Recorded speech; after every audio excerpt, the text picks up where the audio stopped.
네,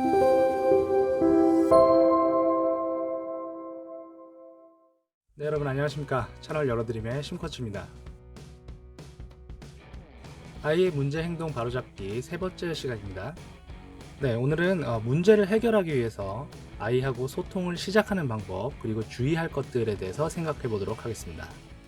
여러분들 지난 시간에 다뤘던 내용을 바탕으로 아이의 부족한 능력, 그리고 아이가 하기 힘들어하는 일, 이런 것들을 정리해 보셨죠? 네, 어떠셨어요? 그렇게 좀 목록화를 해보니까 우리 아이는 어떤 일들을 좀 하기 힘들어하는데 이게 무슨 능력이 좀 부족했기 때문이었구나, 이런 것들을 좀 알게 되셨을 겁니다. 네, 이 정도까지 정리가 되셨다면 이제야 비로소 아이와 함께 소통하면서 문제 상황을 해결해 나가는 그 실행 단계를 시작할 준비가 됐다는 겁니다. 자, 그런데 아이에게 막상 다가가서 이제 대화를 시작하려고 하니까 무슨 말을 해야 될지 잘 모르겠어요.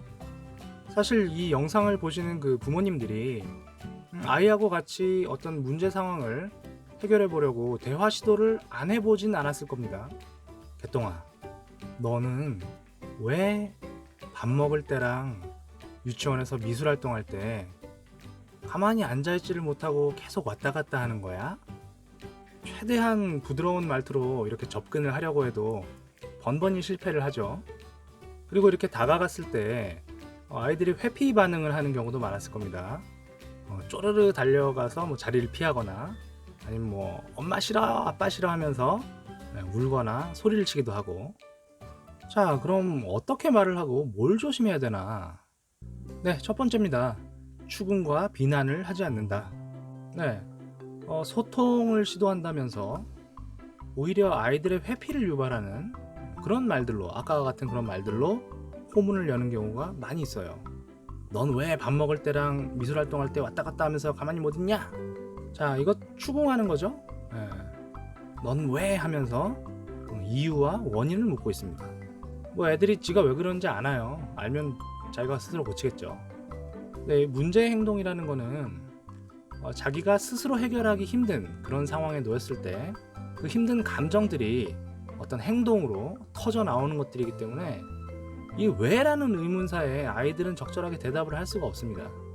네, 그리고 비난당했죠. 문제 행동을 직접적으로 언급을 했으니까 넌 뭘 할 때 가만히 있지를 못한다, 이렇게. 기분 나쁘죠? 소통 끝입니다. 네, 두 번째입니다. 예외 상황에 주목한다.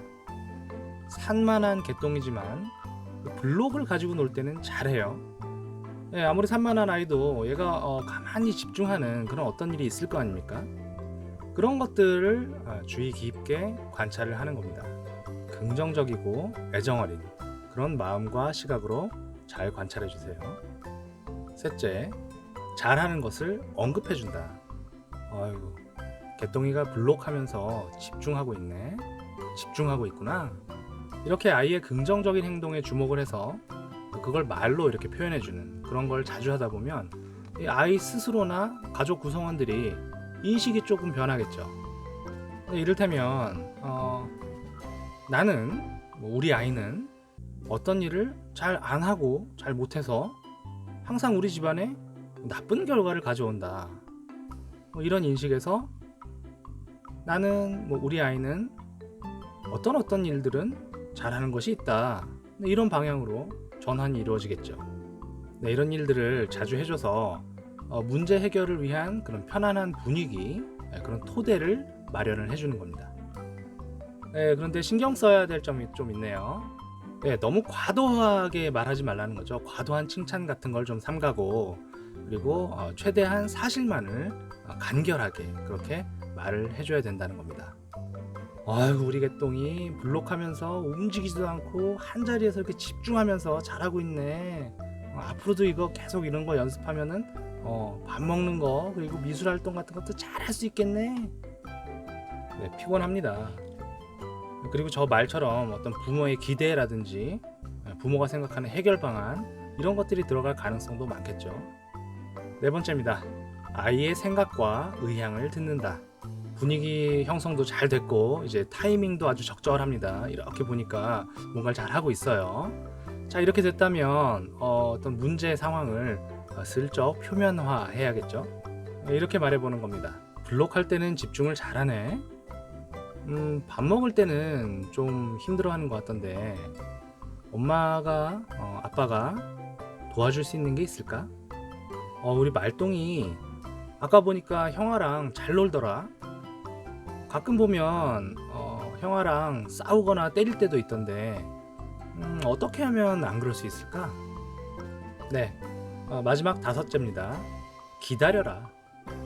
네, 이렇게 문제를 부드럽게 표면화하면 이 아이가 단번에 말문을 열면서 문제 해결의 과정이 시작되면 참 좋겠죠.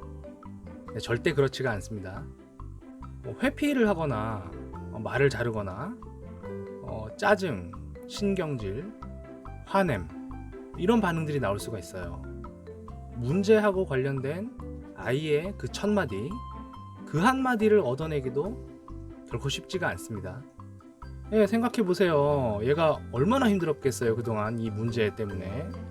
네, 잘 해낼 능력도 부족하고 그것 때문에 마음이 막 힘들면 그런 감정들이 문제 행동으로 터져나오고 또 그러다 보면 집안 뒤집히고 죄책감도 들고요.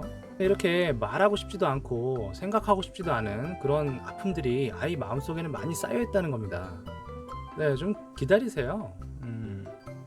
아까 말씀드린 그 4번째 단계, 문제를 부드럽게 표면화하는 그 단계까지 계속 반복을 해주시면서 최대한 이 집안의 분위기를 평온하게 유지하면서 기다려주는 겁니다. 그러다 보면 애가 당장 내일 얘기를 꺼낼 수도 있고 시간이 좀 지난 다음에 불쑥 그 문제와 관련된 이야기를 꺼낼 수도 있어요. 네, 답답한 마음에 야, 말 좀 해봐라. 너도 생각이 있을 거 아니냐. 이렇게 다그치지 마세요. 말문이 더 막힙니다. 좀 오랫동안 또 말이 없으면 그냥 편안하게 지금은 그 문제에 대해서 좀 잘 생각이 안 나나 보네. 천천히 생각해보고 엄마 아빠가 좀 도와줄 게 있으면 언제든지 이야기를 해. 이렇게 말하면서 시간을 주는 겁니다. 네, 아동의 문제 행동 교정은 대단한 인내력과 긴 시간이 필요한 작업이에요. 더구나 이 부모가 아이의 문제 행동을 다뤄주는 건 더 쉽지가 않습니다. 부모가 치료자적인 그런 역할을 하면서 그리고 동시에 양육자의 역할도 할 때는 어떤 일관성을 발휘하기가 굉장히 쉽지가 않아요.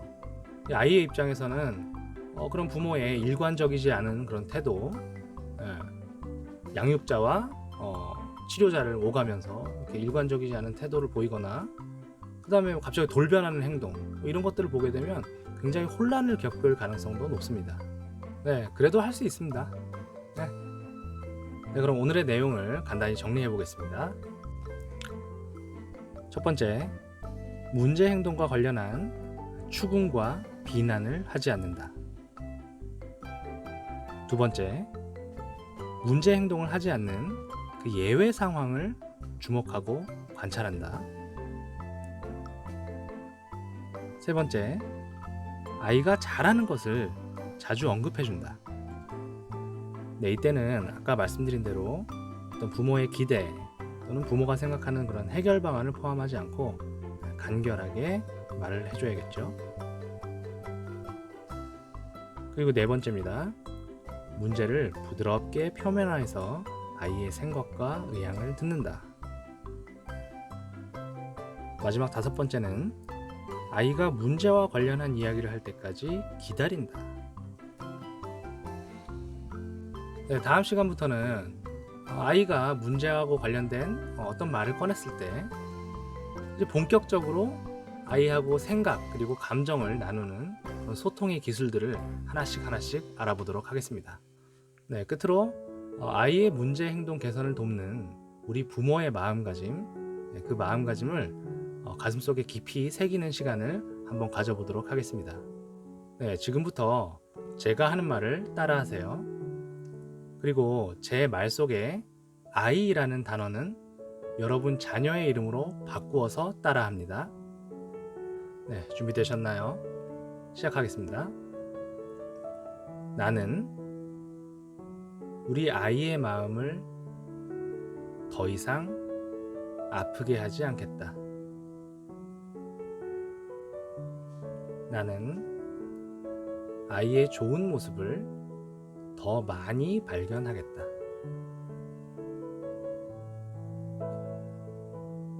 나는 아이의 생각과 감정을 존중하겠다.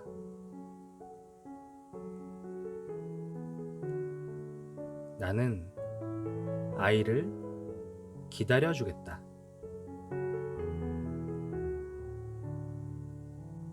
마지막입니다.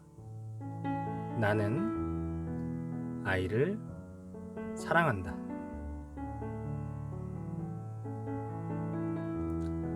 네, 잘하셨습니다.